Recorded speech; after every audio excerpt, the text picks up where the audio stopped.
Halo bosku, kembali lagi di channel Pilar Emas Investment Sekuritas. Touch your heart, touch your profit. Kali ini bosku, kita sudah membawakan dua kabar nih bosku. Ada kabar baik dan kabar buruk. Apaan tuh? Kabar baiknya, kita akan membahas soal surat berharga negara yang sangat dinanti-nanti nih, yang udah kita pernah bahas di video sebelumnya. Tapi nanti akan ada satu yang menarik gitu ya, di akhir tahun. Nah, sekarang akan kita bahas nih. Ini juga kabarnya surat berharga negara yang sangat laris manis nih bosku. Jadi menarik banget. Tapi kabar buruknya bosku, surat berharga negara kali ini adalah surat berharga negara yang terakhir di tahun 2023. Inilah saat terakhirku melihat kamu. Nah, untuk membahas surat berharga negara ini, kita sudah membawa sepuh nih. Sepuh perekonomian, sepuh obligasi, sepuh saham, sepuh semuanya dah pokoknya. Ajarin dong sepuh.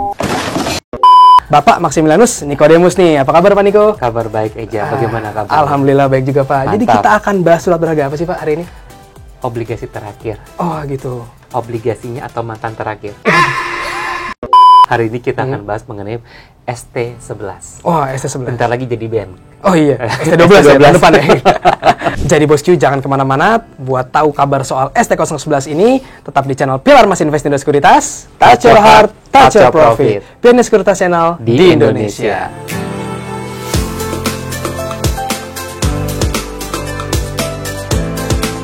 Oke Pak Niko nih, sebelum kita bahas ST11 lebih jauh ini, tapi sebenarnya ST ini apa sih Pak? Soalnya saya taunya ST itu sarjana teknik nih Pak. ST itu senyum terus, sarjana termudah, sarjana tersantuy. Baik Eja, jadi memang kalau kita bicara ST adalah sukuk tabungan, begitu ya. Gitu. Bukan nama band juga loh ya. Oh bukan ya? Sukuk tabungan, yang itu artinya adalah produk investasi obligasi retail yang diterbitkan oleh pemerintah dengan menggunakan akad wakalah. Nah, tentu ini menjadi salah satu perhatian begitu ya Eja. Kenapa? Karena ini merupakan obligasi terakhir di tahun ini, begitu. Ini merupakan salah satu obligasi yang dinanti-nantikan karena sebetulnya kalau kita perhatikan kemarin adiknya, bukan adiknya ya, abangnya berarti. Oh, abangnya. ST10 itu laris manis, bahkan sold out. Siapa nomor 46853?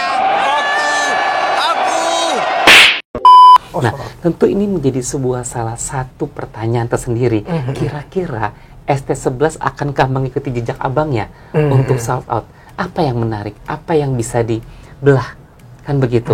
Nah, ini menjadi salah satu pertimbangan kita untuk memutuskan berinvestasi di obligasi sukuk tabungan Eja. Oh begitu. Gitu. Oke, berarti ini mantap juga nih Bos Kia nih. Jadi ST ini bukan sarjana teknik, bukan ST, tapi ternyata seperti yang sudah dijelaskan tadi adalah sebuah surat yang sangat menarik ya, sebagian dari surat berharga negara.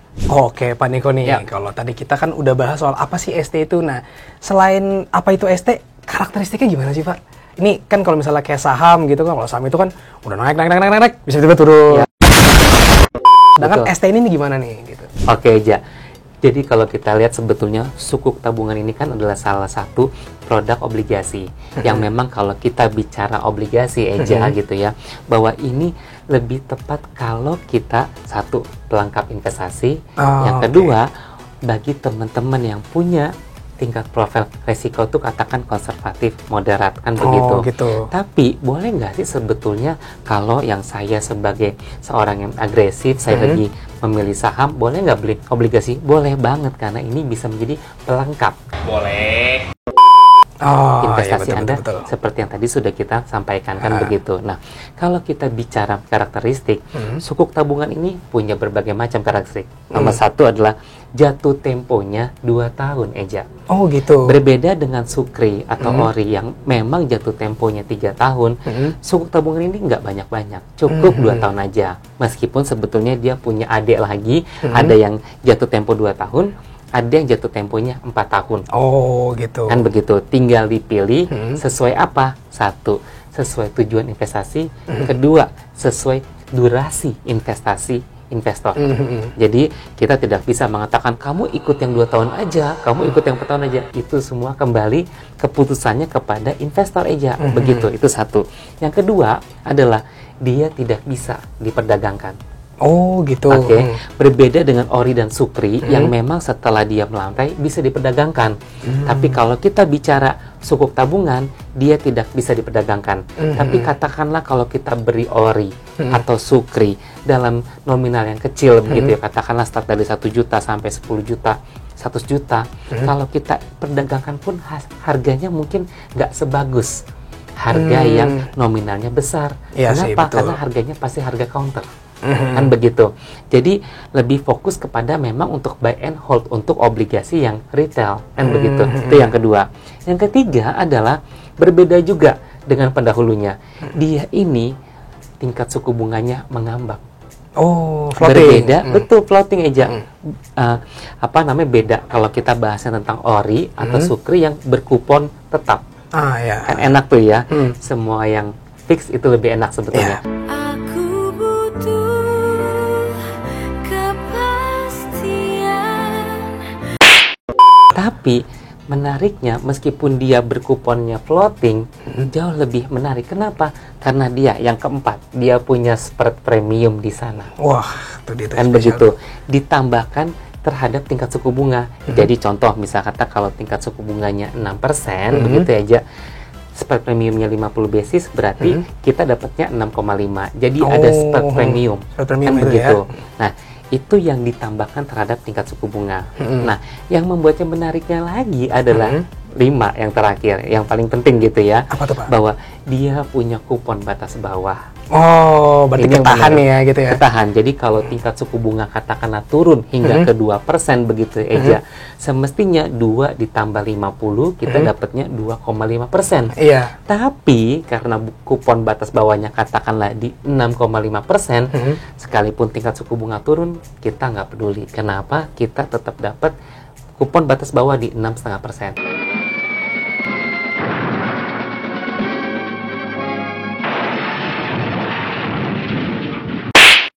Oh Gitu aja. gitu. Berarti ada pengamannya lah Pak ya. Betul. Safety can be fun. Terus Kira-kira itu yang membuat mengapa sukuk tabungan ini diprediksi akan laris manis. gitu. Satu sisi memang dia punya karakteristik yang bagus. Yang kedua, ketika kita bicara tingkat suku bunga mengambang dan punya kupon batas bawah, tahun depan kami yakini adalah tahunnya penurunan tingkat suku bunga. Oh, yang dimana gitu. itu artinya tahun ini akan menjadi tahun yang terakhir di mana era kenaikan tingkat suku bunga berakhir. Dan ketika tingkat suku bunga di tahun depan turun, otomatis nih kayak bunga obligasi pasti akan turun. Gitu. Katakanlah bonds yang baru akan terbit Ya, pasti akan betul. turun dong ya. Ya, Tuh. betul. Yang kedua udah pasti juga nih ya, karena bunganya turun. Yang kedua berarti kan daya tariknya juga pasti udah nggak menarik. Nah, sebelum itu semua turun, sukuk tabungan punya loh obligasi yang punya kupon batas bawah. Sehingga kalaupun tahun depan 2024 sampai 2025 turun, kita tetap cuan melimpah. Tetap cuan melimpah ya.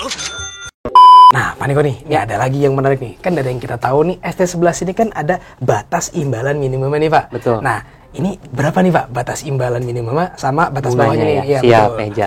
Jadi memang kalau kita perhatikan bunganya itu untuk yang 2 tahun berada di 6,3%, begitu ya. Dan dia punya kupon batas bawah itu berada di 6,3% juga. 6,3% juga? Begitupun juga dengan yang 4 tahun. Bunga obligasi ST yang 4 tahun itu berada di 6,5% dengan 6,5. tingkat bunga batas bawah tuh di 6,5% juga. Tapi pertanyaan itu gross atau net? Itu masih gross. Oh, masih gross. Pasti bosku nih juga penasaran berapa netnya dan apakah benar menguntungkan itu. Nah, gitu. ya. Nah, Bosku, sebelum kita bahas ini menguntungkan atau enggak, sebelumnya enaknya kita bandingin dulu nih, Pak. Ya. Ini kalau sama ST010 yang sebelumnya nih sama abangnya, ini gimana nih, Pak, perbandingannya? Siap Eja. Meskipun sebetulnya jadi banding-bandingkan tuh ya. Wah, Wong kok ngene kok dibanding-bandingke. Tapi kan kita mesti cari yang terbaik kan Ah, begitu betul, aja ya. betul. Nah, memang kalau kita perhatikan ini sesuatu yang menarik sebetulnya. Karena kalau kita bandingkan, ini akan menjadi salah satu yang cukup intrik sebetulnya. Oh, Kan gitu. begitu. Nomor satu, yang mesti kita perhatikan adalah situasi dan kondisi yang ada.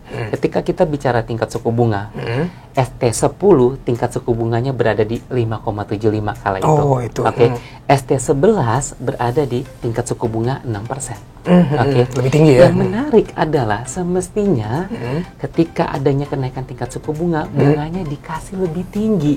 Kan begitu. Iya, betul. Itu yang kalau kita perhatikan Eja, spread premiumnya untuk ST10 untuk yang 2 tahun itu berada di 50 basis. Sehingga kala itu tingkat suku bunga 5,75 tambahkan spread premiumnya 50 basis, kita dapatnya 6,25. Oh, Kita tentu berharap hal yang sama, sama, iya. di ST11 ini, apalagi tingkat suku bunga udah naik dari 5,75 menjadi 6%. Ternyata harapannya itu tingkat suku bunga yang kita dapatkan semestinya kan 6,5% dong, betul nggak? Ternyata spread premiumnya diturunkan. Ya. Jadi cuman 30 basis. Ya. Berarti kita dapatnya cuman 6,3%. Itu untuk yang 2 tahunnya. Oh, Kan oke. begitu. Kalau yang 4 tahun ya? Untuk yang 4 tahun, spread premiumnya itu tadinya 65 basis untuk yang ST10. Oh, oke. Untuk yang ST11, untuk yang 4 tahun itu hanya 50 basis point. Jadi sebetulnya tadinya kan harapannya spread premium ini sebetulnya mengikuti. Kan Ya. begitu. Karena kan kalau kita bicara obligasi retail, berarti peruntukannya untuk masyarakat. Kan begitu. Ya, betul. Yang dimana memang diharapkan untuk dapat belajar berinvestasi di obligasi. Berarti kan ada tujuan mulianya, ada untuk edukasinya, literasinya, kan begitu. Betul. Ujung-ujungnya apa sih? Untuk mendapatkan bunga yang lebih baik daripada deposito. Ya, Nah, betul tadinya kan kalau di video yang lalu kita bahas, Eja, akan ada satu ST yang menarik. Karena kami meyakini tingkat suku bunga Bank Indonesia itu akan naik lagi. Dan tak disangka, tak dinyana, kemarin Bank Indonesia naik sebanyak 25 basis lagi. Iya. Itu kita kan melonjak kegirangan gitu ya. Wah, ini ST11 akan menarik. Iya, pasti menarik banget Ternyata ketika tingkat suku bunganya naik, spread premiumnya diturunin. Iya. Jadi kalau kita hitung-hitung nih, ST10 ya yang 2 tahun bunganya 6,25. ST11 bunganya 6,3. Ya, tipis Jadi cuma banget ya. 0,05%. Ya Allah, tipis Itu banget. itu kalau kita bicara untuk grossnya ya, gitu aja. Jadi memang kalau kita perhatikan ini sebetulnya pintar-pintarnya pemerintah. Oh, gitu. Akal-akalan tukang ternyata ya. Betul. Oke, Gitu. jadi ternyata meskipun ST11 ini menarik, ternyata ngasih harapan palsu juga ya, Bosku. Kau pemberi harapan palsu. Itu tadi kalau kita bicara grossnya.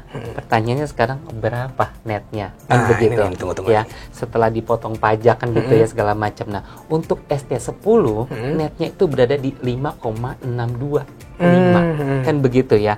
Nah, kalau kita bandingkan dengan ST11 gitu ya, itu berada sebetulnya di 5,67. Kan tipis banget. Tipis banget ya? bedanya. Buset. Betul. Nah, tentu ini yang menjadi sebuah salah satu pertimbangan. Ternyata harapannya dibilang pupus-pupus banget sih enggak. Tapi enggak sebaik yang diharapkan Harapkan, gitu. ya. Nah, untuk yang 4 tahun begitu Eja ya, kalau kita perhatikan dia punya tingkat net itu di 5,76.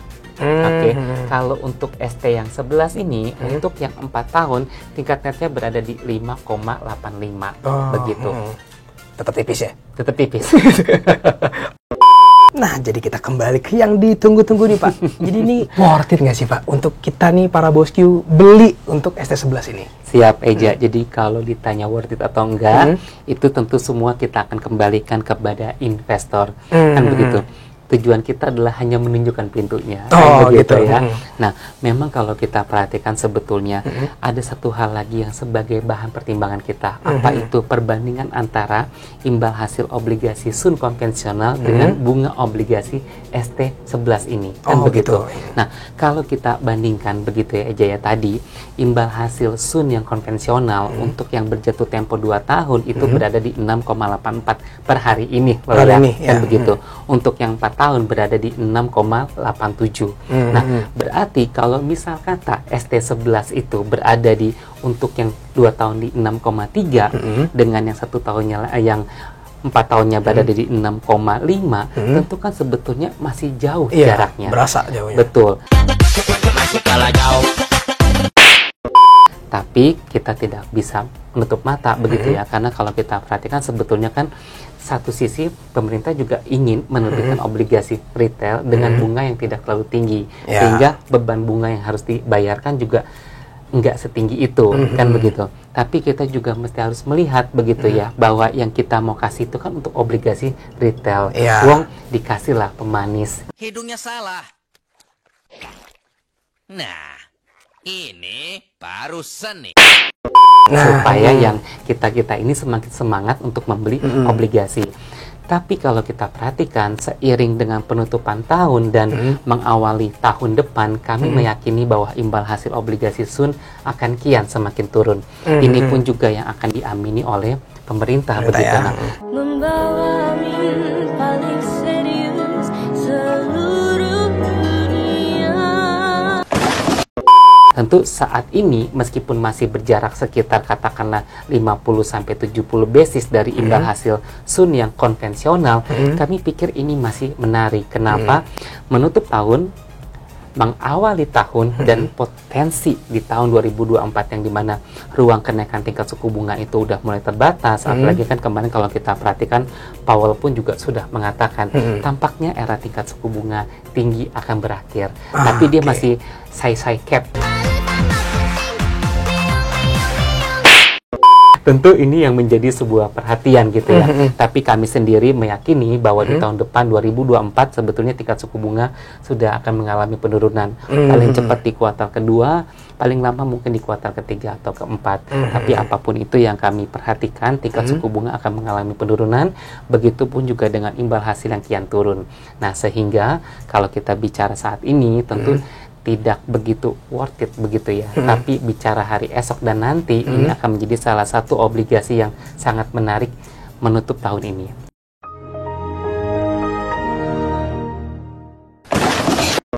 Kenapa menarik? Satu, bunganya boleh kita katakan cukup tinggi, kan begitu.